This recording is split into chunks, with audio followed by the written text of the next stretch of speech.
आसिफ शेख रशीद से हमारे अपने सियासी मतभेद हो सकते, सियासी इख्तिलाफ हो सकता, हमारा नजरियाती इख्तिलाफ है, लेकिन अगर कोई भी ऐसा ऐरा गैरा नत्तू खैरा जिसका कोई वजूद नहीं, वो अगर आसिफ शेख रशीद को ये सोचकर धमकी दे रहा हूँ कि इनके पीछे कोई नहीं, तो आसिफ शेख रशीद हमारा अपना कलमा वो भाई है। इंशाअल्लाह अगर उसके ऊपर ऐसी कोई बात आती है, बीजेपी अगर उसके ताल्लुक से कोई प्लानिंग कर रही है, तो एसडीपीआई इंशाअल्लाह शाना बशाना आसिफ शेख रशीद के साथ इस मामले में खड़ी। एक चीज़।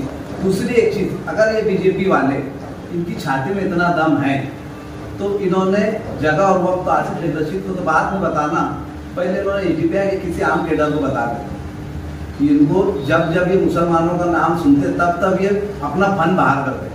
बीजेपी की आप सेंट्रल से उठाकर शहर की सतह पर तारीफ उठाकर देख लो, सिवाय फिरका परस्ती के, सिवाय नफरत बोलने के बीजेपी का कोई कैरेक्टर नहीं।